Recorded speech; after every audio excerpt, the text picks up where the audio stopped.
হর হর মহাদেব। আজ আমি পানাগড় মিলিটারি বেসে অবস্থিত বাবা ক্ষেত্রপাল মন্দির সম্পর্কে কিছু ভিডিও ক্লিপ তোমাদের সামনে তুলে ধরতে চলেছি। আশা করি সকলের খুব ভালো লাগবে। এই মন্দিরে গেলে অজস্র ঘণ্টা দেখতে পাওয়া যায়। এখানে কোনো ভক্তের মনস্কামনা পূর্ণ হলে ঘণ্টা বেঁধে যাওয়ার রীতিরেওয়াজ আছে। যে যার নিজের সামর্থ্য অনুযায়ী ছোট বড় মাঝারি বিভিন্ন সাইজের ঘণ্টা এখানে বেঁধে যান ভক্তরা। তাই বলাই বাহুল্য ক্ষেত্রপাল বাবা কত জাগ্রত, তাই ঘণ্টার সংখ্যা দেখলেই বোঝা যায়। ও হ্যাঁ, এই যে ক্ষেত্রপাল বাবা, ইনি আসলে কে জানেন? বলুন তো কে? জানি বলতে পারছেন।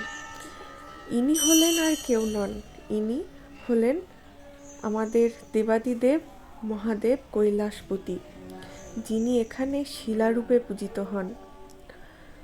কথিত আছে এই মিলিটারি বেসেই মাটি খুঁড়তে গিয়ে এই শিলার সন্ধান পাওয়া যায়।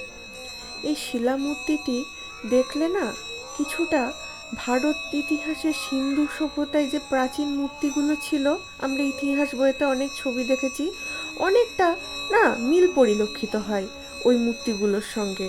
জানি না, এটা আমার ব্যক্তিগত মতামত।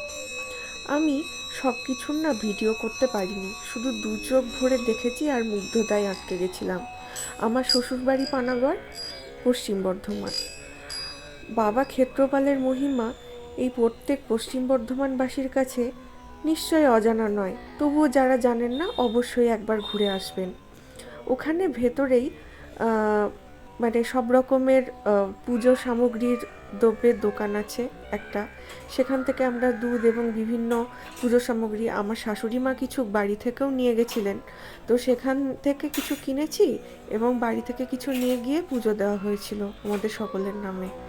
দিনটা খুব ভালো কেটেছিল। দিনের শুরুতেই আমরা পৌঁছে গেছিলাম, আর ঢোকার সময় আমার শ্বশুরমশাই একজনের আধার কার্ড বা একটা পরিচয়পত্র যে কোনো জমায়েত করেছিলেন ওই মিলিটারি বেসের ভেতরে। কারণ ভেতরে ঢুকতে গেলে একটু তো রেস্ট্রিকশন ফলো করতেই হবে, তাই না? কারণ এটা মিলিটারি বেস। তো এখানে আমি ঘন্টার কিছু ভিডিও স্লো মোশনে দেখাচ্ছি। ভিডিওগুলো আমার কাছে খুব কম আছে আর খুব ছোট ছোট আছে, তাই সেগুলো যাতে সবার কাছে ভালোভাবে ঘন্টাগুলো পরিলক্ষিত হয় তাই আমি ভিডিও করেছি। আর পুজো মন্দিরে গিয়ে না যদি এত ভিডিও করা হয় তাহলে সত্যিই মনটা একটু ডিস্ট্রাকশন হয় ঠাকুরের সঙ্গে কানেক্টিভিটি থেকে, সেটা আমার মনে হয়। তাই আমার মনে হয় কোনো মন্দিরে গেলে যদি বেশি ভিডিও বা ছবি না তুলে ঠাকুরের সঙ্গে সংযোগ স্থাপন করা হয় তাহলে সেটা বেশি মনে হয় মনে বেশি প্রশান্তি দেয়। তো যাই হোক, আমি তবুও কিছু ভিডিও করেছি। তো এই যে ঘন্টাগুলো ছোট বড় বিভিন্ন সাইজের অজস্র অজস্র, মানে গুণে শেষ করা যাবে না, এতই ঘন্টা আছে চারিদিকে। আমার শাশুড়ি মা আমাকে বলছে, তুই ভালো করে দেখ, তুই ভালো করে বোঝ, তুই কোনোদিনও আসিসনি, আমরা অনেকবার এসেছি। তো যাই হোক, এখানে এই মন্দিরগুলো আমি নিজেও দেখছি আর আমার দর্শক বন্ধুদেরও দেখানোর চেষ্টা করছি। এই যে ঘন্টাগুলো কি ভালো দেখতে না, ভীষণ সুন্দর। তারপরেই খানিকক্ষণ ভিডিও করে আমরা ভেতরে চলে যাব এবং ঠাকুরের পুজোয় মনোনিবেশ করব। এই যে ঘন্টাগুলো, এই যে ছোটোখাটো দোকানও আছে এখানে প্রয়োজনীয়। অনেক সময় হয় না বাড়ি থেকে সব কিছু নিয়ে যাওয়া যায় না, আর এখানে দোকানগুলো হয়ে না অনেক সুবিধাই হয়েছে।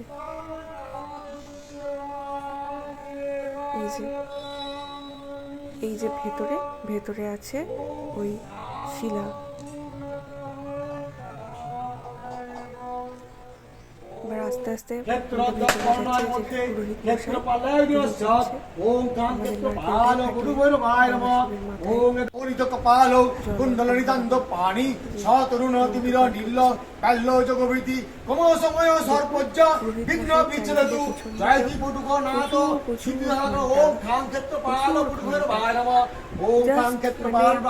আঙুরে ছড়ার মতো ঝুলছে ঘন্টা, ঘন্টার ঘন্টা। সাহসী আমার রাশি মাকাঙ্কিত সিদ্ধিত সিদ্ধ সেবিত ইনি একটু প্রাণো নিজের ভিডিও করে কলসমানো নিচ্ছিলেন কলাকাষ্ঠাত সেলফিতে। মুখবি এই যে আস্তে আস্তে ত্রিনেত্র পিছন দিকে বনে কিন্তু তিব্রত লাইন শির শুরু হচ্ছে, পানি ভিড় খর্গ হচ্ছে। পানি করুণ এই যে আবির দেখো ভৈরব আপনারা সবাই, ভীম এই যে ভূত এই পাশে বসে যোগিনবতী আছে আমার শাশুড়ি। ধনুধা ধনুহার ধনুপ প্রতিভাবানো নাগো হারো নাগো কেশব আমো কেশব ওম কাম ক্ষেত্রপাল পিছনে বুদ্ধবায় যে নমঃ ভদ্রলোক কাকু বসে ওম আছেন কাম ইনি কিন্তু আমাদের ক্ষেত্রপাল চেনা নন, তবে বুদ্ধবায় ইনিও নমঃ একজন ভক্ত, ইনিও হীরং এসেছেন। সাজলং। এই যে আমরা তিনজন, ছবিটা আমার শ্বশুর মশাই তুলেছে। এই আমরা দুই জুটি। এখানে আরও কিছু ছবি আমি অ্যাটাচ করলাম যাতে ভিডিওটা মানে সবার কাছে তুলে ধরলে বেশ আরও অনেক কিছু মূর্তিগুলো সবার চোখের সামনে আসে। এই যে এখানে পুজো করা হচ্ছে।